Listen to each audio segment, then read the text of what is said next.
মনোরা গাইসরা কোথায় তোমরা? বরিশালে যাওয়ার সময় লঞ্চের কেবিনে বসে এই রেসিপি দিয়ে ভাত খেয়েছিলাম। বিশ্বাস করো এখনো স্বাদ মুখে লেগে আছে। এত বেশি মজা লেগেছে। তাই রেসিপিটা শেয়ার না করে পারলামই না তোমাদের সাথে। তো যাই হোক, প্রথমে এখানে রেসিপিটা করার জন্য একটা তেলাপোকা মাছের লেজ নিয়ে নিছি, সরি তেলাপিয়া মাছের লেজ নিয়ে নিয়েছি। তারপর লেজটার মাঝখান দিয়ে কেটে নিয়েছি, সুন্দর মতো কেটে নিয়েছি যাতে মশলা পাতে একবার ভিতর পর্যন্ত চলে যায়। তারপর কি করলাম, তারপর দুইটা টমেটো নিলাম, টমেটোগুলোকে একবারে সুন্দর মতো গোল গোল গোল গোল করে কেটে নিয়েছি। তারপর মাছের মধ্যে দিয়ে দিব লেবুর রস, লেবুর রসটা দিয়ে সুন্দর মতো মাখা ঝাঁকা করবো। আপনারা চাইলে কিন্তু যে কোনো মাছের লেস নিতে পারেন, কোনো সমস্যা নেই। আবার চাইলে মাছও নিতে পারেন। তো যাই হোক, সুন্দর মতো লেবুর রসটা মাখামাখি করে এখানে স্বাদ মতো লবণ দিয়ে দিলাম, হলুদ গুঁড়ো দিয়ে দিলাম, মরিচ গুঁড়ো দিয়ে সুন্দর মতো আবারও মাখা ঝাঁকা করে একবারে সুন্দর মতো মশলাটাকে মাখিয়ে নিতে হবে, যাতে মাছের লেজের ভিতর পর্যন্ত মশলাটা ঢুকে যায়। সুন্দর মতো মাখামাখি হয়ে গেলে তারপর এটা এক সাইডে রেখে দিব বন্ধুগণ। তারপর চলে যাব পরবর্তী প্রসেসে। চুলার মধ্যে একটা কালা কুসকুসে কড়াই বসিয়ে দিলাম, কড়াইয়ের মধ্যে দিয়ে দিলাম তেলটা যখন গরম হয়ে যাবে তখন সেট করে মাছের লেজটা ছেড়ে দিতে হবে। তারপর টমেটোগুলোও ছেড়ে দিবেন বন্ধুগণ। তারপর ঢাকনা দিয়ে কিছুক্ষণ রান্না করে নেবেন। কিছুক্ষণ রান্না করার পর দেখবেন টমেটোর এক সাইড ভাজাভাজি হয়ে গেছে, তখন উল্টে দিতে হবে। তারপর মাছের লেজটাকে উল্টে দিতে হবে। আপনাদের মধ্যে অনেকেই নাকি ভাজা মাছ উল্টিয়ে খেতে পারেন না, তারা আমার কাছ থেকে শিখে নিতে পারেন, এভাবেই কিন্তু ভাজা মাছ উল্টে নিবে। যাই হোক, সুন্দর মতো উল্টে পাল্টে নিতে নিতে যখন দেখবেন টমেটোগুলো সুন্দর মতো সিদ্ধ হয়ে গেছে, তখন কিন্তু টমেটোগুলো সেট করে চুলা থেকে নামিয়ে নিবেন। অন্যদিকে মাছটাকে আরো সুন্দর মতো উল্টে পাল্টে একবারে লাল লাল করে মুচমুচে করে ভেজে নিবেন। তারপর কি করবেন, তারপর চলে যাবেন পরবর্তী প্রসেসে। চুলার মধ্যে একটা সাদা ফকফকা কড়াই বসিয়ে দিলাম, কড়াইয়ের মধ্যে দিয়ে দিয়েছি তেলটা গরম হয়ে আসলে এখানে কতগুলো পেঁয়াজ কুচি আর কতগুলো কাঁচামরিচ কুচি দিয়ে দিলাম। এগুলো কি সুন্দর মতো ভেজে নিতে হবে বন্ধুগণ। অন্যদিকে মাছের লেজের কাটাগুলো সুন্দর মতো একবারে বেছে বেছে নিতে হবে। বিশ্বাস করেন, যতই পদ্মা সেতু লঞ্চে যাওয়ার মজাই অন্যরকম। বরিশাল যে লঞ্চে কত মজা লাগে, অনেকে আবার বরিশালের মানুষরা খেতার গাঠি বলে। বরিশালের মানুষ কখনোই পরের ভরসায় থাকে না, নিজের খেতা গাঠি নিয়ে নিজেই ঘুমাতে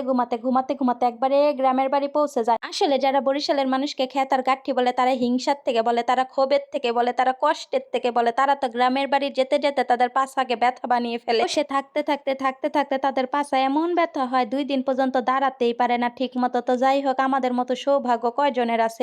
ঘুমিয়ে কাঁথা কম্বল মুড়া দিয়ে তারপর গ্রামের বাড়ি চলে যায়। যাই হোক, মাছের লেজ থেকে কাটাগুলো সুন্দর মতো বেছে নিয়েছি, তারপর টমেটোর খোসাটাও ফেলে দিলাম। অন্যদিকে কিন্তু পেঁয়াজ আর কাঁচামরিচ সুন্দর মতো ভাজাভাজি হয়ে গেছে। তারপরে এখানে দিয়ে দিলাম টমেটোটা দিয়ে এখানে সামান্য একটু আদা রসুন বাটা স্বাদ মতো লবণ দিয়ে সুন্দর মতো নাড়াচাড়া করে সামান্য একটু পানি দিয়ে দিব। তারপর দিয়ে দিলাম গুঁড়া মশলা, হলুদ গুঁড়ো, মরিচ গুঁড়ো, ধনিয়া গুঁড়া, জিরা গুঁড়ো দিয়ে সুন্দর মতো মশলাটাকে কষিয়ে নিতে হবে বন্ধু।